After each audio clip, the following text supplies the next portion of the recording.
សួស្តីអ្នករៀនភាសាអង់គ្លេសទាំងអស់គ្នាសម្រាប់ថ្ងៃនេះយើងតមេរៀននេះទៀតទៅជាមួយពាក្យតនេះពាក្យនេះយើងអានថា department នាយកដ្ឋានឬក៏ផ្នែកអីចឹងទៅ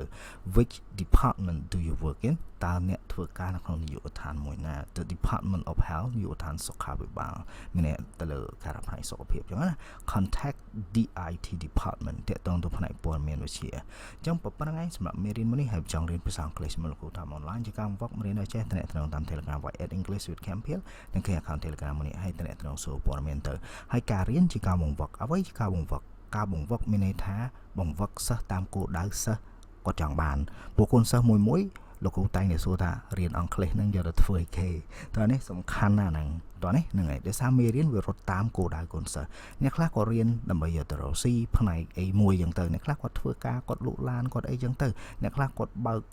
ការថាក្លឹបហាត់ប្រាណអីចឹងទៅអញ្ចឹងមេរៀនគឺវារត់ទៅតាមគោលដៅរបស់សិស្សហើយអ្នកខ្លះគាត់ត្រៀមទី12តោះនេះគុណសិស្សទី9និងគុណសិស្សទី10ទៅ12ចឹងទៅអញ្ចឹងកាលណាគុណសិស្សទី12គឺយើងបូកឲ្យគេបូក writing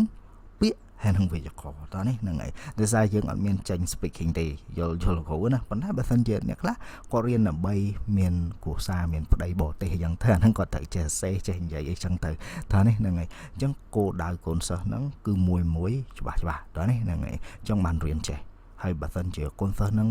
មានន័យថាគាត់ក៏រៀនលេងរៀនចេះទេហ្នឹងហើយហើយរៀនហត់បន្តិចការបង្វឹកនឹងហត់ដោយសារដូចយើងបង្វឹកកីឡាអញ្ចឹងដែលឃើញគ្រូបង្វឹកហ្នឹងហើយគ្រូហើយសិស្សនៅមួយគ្នាហើយសិស្សហ្នឹងធ្វើគ្រូមើលតើនេះហ្នឹងហើយអញ្ចឹងមើលកែអាហ្នឹងវាបានផលហើយរៀនក៏ដូចគ្នាដែរការបង្វឹកចេះប៉ុណ្ណេះហត់ហ្នឹងហើយហត់ទាំងគ្រូហត់ទាំងសិស្សហ្នឹងឯងតើនេះហ្នឹងហើយប៉ុណ្ណេះចេះមិនមែនជាការរៀនគាត់ថាអូគ្រូខ្ញុំរៀនមួយគ្រូសុបាយអត់ទេអត់សុបាយគ្រូប្រាប់អញ្ចឹងអត់សុបាយពុតធ្វើច្រើនហត់ហ្នឹងហើយប៉ុន្តែ